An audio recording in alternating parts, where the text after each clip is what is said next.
अगर मैं ये बोलूं कि मैंने नोलन की ऑलमोस्ट सारे मूवीज देखी है तो लोग बोलेंगे कि बनना चाहे कैसा भी हो मूवीज अच्छी देखता है। जहाँ क्रिस्टोफर नोलन का नाम जुड़ जाता है वहाँ क्वालिटी कंटेंट का पार ऑटोमेटिक हाई हो जाता है। ऐसा क्या होता है नोलन की मूवीज में, जहाँ आज अक्सर लोग एक्टर्स की वजह से मूवीज देखते हैं, वही अगर नोलन की मूवी हो तो कितना भी बड़ा एक्टर हो लोग इसलिए मूवी देखते हैं क्योंकि वो क्रिस्टोफर नोलन ने बनाई है। चलो इस पे थोड़ी बात करते हैं और छोटे मोटे स्पॉयलर्स की चिंता करते हुए शुरू करते हैं। क्रिस्टोफर नोलन के कैरेक्टर्स कभी भी परफेक्ट नहीं होते। ये लोग हीरो बनने नहीं आते, ये लोग सरवाइव करने आते हैं और मोस्ट ऑफ द टाइम खुद से ही फाइट कर रहे होते हैं। कूपर को अपने बेटी को छोड़ के आने का गिल्ट होता है, वही कॉब अपने वाइफ के गिल्ट से भाग रहा होता है। बैटमैन जो क्राइम से लड़ते लड़ते खुद एक सिंबल बन जाता है पर खुद को शांति कभी नहीं मिलती। नोलन के कैरेक्टर्स हमेशा ब्रोकन होते हैं। नोलन हमें फ्लॉलेस हीरोज नहीं दिखाता, वो हमें फ्लॉड ह्यूमंस दिखाता है जिनके पास पावर्स भी है और वीकनेस भी। और अगर इस फिलोसॉफी को सबसे क्लियरली समझना है तो मेमेंटो एक परफेक्ट एग्जांपल है। मेमेंटो का मेन कैरेक्टर लेनर्ड शेल्बी एक हीरो जैसा लगता है, उसकी वाइफ मर चुकी है, उसे जस्टिस चाहिए, सिंपल सेटअप राइट। पर नोलन यहाँ पे एक डेंजरस क्वेश्चन पूछता है, अगर तुम अपने मेमोरीज पर ही ट्रस्ट ना कर सको तो तुम सच पर कैसे ट्रस्ट करोगे। लेनर्ड अपने आप को टैटूज के थ्रू याद दिलाता है कि क्या सच है, पर धीरे धीरे हमें रियलाइज होता है कि वो सिर्फ सच याद नहीं कर रहा, वो अपने वर्जन को ट्रूथ बना रहा है। लेनर्ड विलन नहीं है पर वो हीरो भी नहीं है, वो बस एक आदमी है जो अपने दर्द के साथ जीने के लिए खुद से झूठ बोल रहा है। नोलन के लिए कैरेक्टर का मतलब ये नहीं होता कि ये सही है या गलत, उसके लिए कैरेक्टर्स का मतलब ये होता है ये बंदा क्या मानता है और उस बिलीफ के लिए ये कहाँ तक जा सकता है। इसलिए नोलन के कैरेक्टर्स हमें इंस्पायर कम करते हैं और अनकंफर्टेबल ज्यादा करते हैं और शायद इसीलिए ये कैरेक्टर्स इतने साल बाद भी दिमाग से निकलते नहीं। अब ये काफी कॉमन टर्म बन चुका है कि नोलन की मूवीज कंफ्यूजिंग होती है और मैं इसको डिनाई भी नहीं करूंगा क्योंकि मैं खुद टेनेंट देख के एक पॉइंट पे सर पकड़ के बैठ गया था कि भाई चल क्या रहा है। और यहाँ एक इम्पोर्टेंट डिफरेंस है जो लोग अक्सर मिस कर देते हैं। नोलन की मूवीज रैंडमली कंफ्यूजिंग नहीं होती, वो डिजाइंड होती है। मेमेंटो रिवर्स ऑर्डर में चलती है, डंकर 3 टाइमलाइंस को एक साथ जोड़ती है, इंटरस्टेलर टाइम को इमोशन से कनेक्ट करता है। हर मूवी में कॉम्प्लेक्सिटी है पर उस कॉम्प्लेक्सिटी का रीजन है और अगर इस चीज को सबसे अच्छे से समझना है तो इंसेप्शन से बेहतर ऑप्शन क्या हो सकता है। सरफेस लेवल पे इंसेप्शन सिर्फ एक सपने के अंदर सपने वाली मूवी लगती है पर एक्चुअली ये एक हाइस्ट फिल्म है। टीम है, मिशन है, टाइम लिमिट है और एक इमोशनल गोल है। कॉप सिर्फ आइडिया प्लान नहीं करना चाहता, वो घर वापस जाना चाहता है। नोलन यहाँ एक स्मार्ट चीज करता है, वो स्टोरी को कॉम्प्लेक्स बनाता है पर रूल्स को सिंपल रखता है। हर ड्रीम लेवल के अपने रूल्स है, टाइम का फ्लो क्लियर है, स्टेक्स समझ आते हैं, इसलिए चाहे विजुअल्स कितने भी हेवी हो ऑडियंस लॉस्ट नहीं होती। और फिर आता है टेनेट। टेनेट में नोलन क्लियरिटी को थोड़ा साइड पे रख देता है और प्योर एक्सपेरिमेंट मोड में चला जाता है। या टाइम को समझना जरूरी नहीं है या टाइम को महसूस करना पड़ता है। इसलिए टेनेट या तो तुम्हें फैसिनेटिंग लगेगी या फिर थोड़ा थका देगी। पर एक चीज कॉमन है, नोलन ऑडियंस को कभी स्पून फीड नहीं करता, वो तुमसे एक्सपेक्ट करता है कि तुम एफर्ट्स डालो। और शायद इसीलिए नोलन की स्टोरीज कंफ्यूजिंग होने के बाद भी फॉरगेटेबल कभी नहीं होती।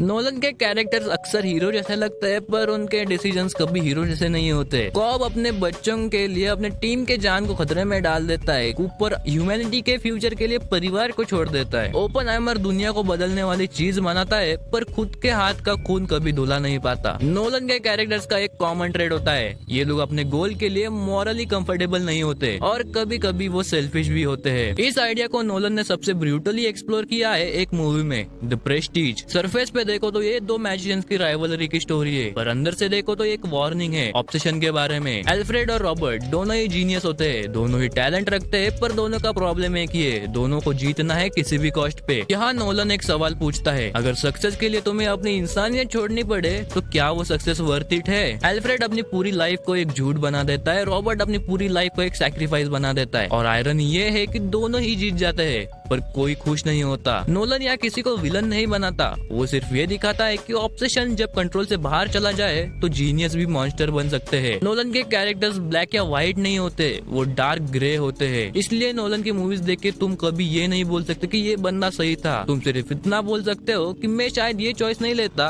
पर मैं समझ सकता हूँ कि उसने क्यों ली।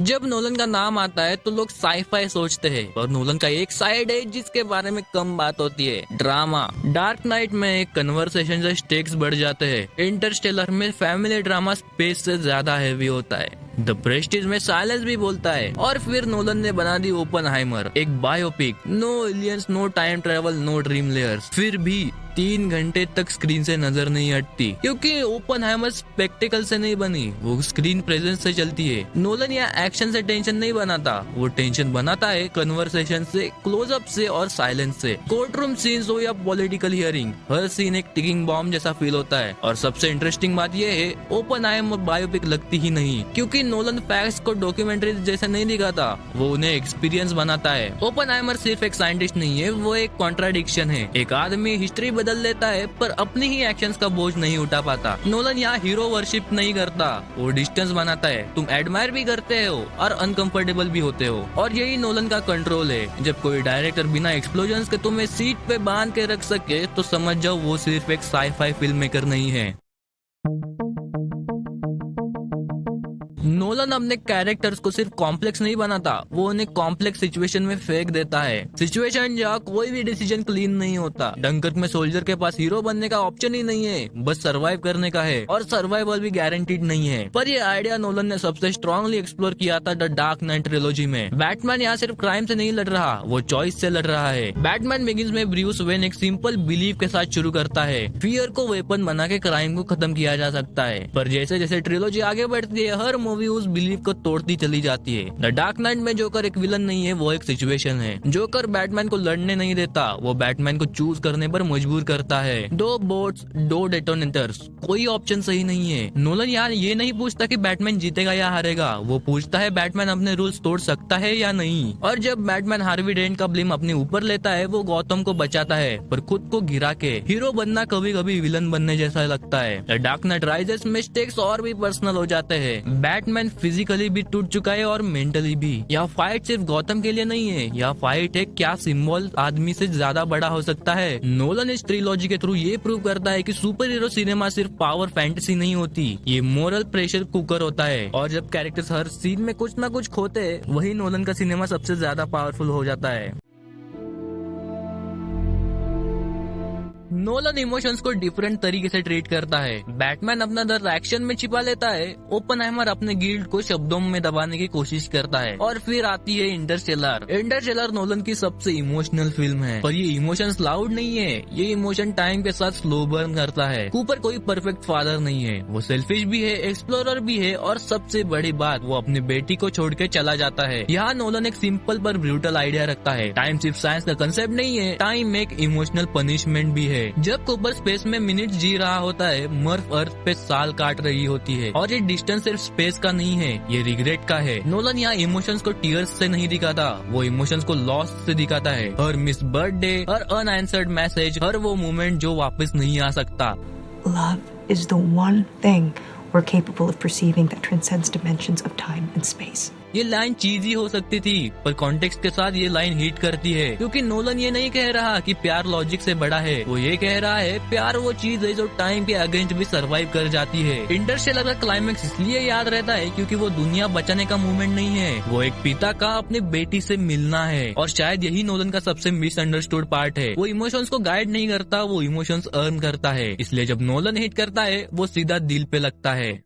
तो जब हम क्रिस्टोफर नोलन के सिनेमा को पीछे मुड़ के देखते हैं, एक चीज क्लियर हो जाती है, ये सिर्फ कॉम्प्लेक्सिटी का शो ऑफ नहीं है। नोलन कैरेक्टर्स को तोड़ता है, स्टोरीज को ट्विस्ट करता है, सिचुएशंस को इम्पॉसिबल बना देता है, और इमोशंस को टाइम के साथ स्लोली बर्न करता है। हर कहानी में एक पैटर्न है, कैरेक्टर्स फ्लॉड है, स्टोरीज डिमांडिंग है, चॉइसेस मोरली अनकंफर्टेबल है, और इमोशंस अर्न्ड है। नोलन का सिनेमा हमें इजी आंसर्स नहीं देता, वो हमें क्वेश्चन के साथ छोड़ देता है, और शायद इसलिए उनकी मूवीज बार बार देखी जाती है। साइ-फाई हो, वॉर हो, बायोपिक हो, सुपर हीरो हो, एंड में बात हमेशा ह्यूमन बिलीफ की ही होती है। टाइम के अगेंस्ट, ट्रूथ के अगेंस्ट, और कभी कभी खुद के अगेंस्ट। नोलन ने एक बार कहा था कि best stories are ones that challenges what we believe, और नोलन अपनी मूवीज में ऐसा ही करता है। तो अगर कोई ये बोले कि नोलन अब रिपीट हो रहा है या फिर नोलन का एरा खत्म हो रहा है, तो उसे बस इतना बोल देना कि नेवर बेट अगेंस्ट क्रिस्टोफर नोलन।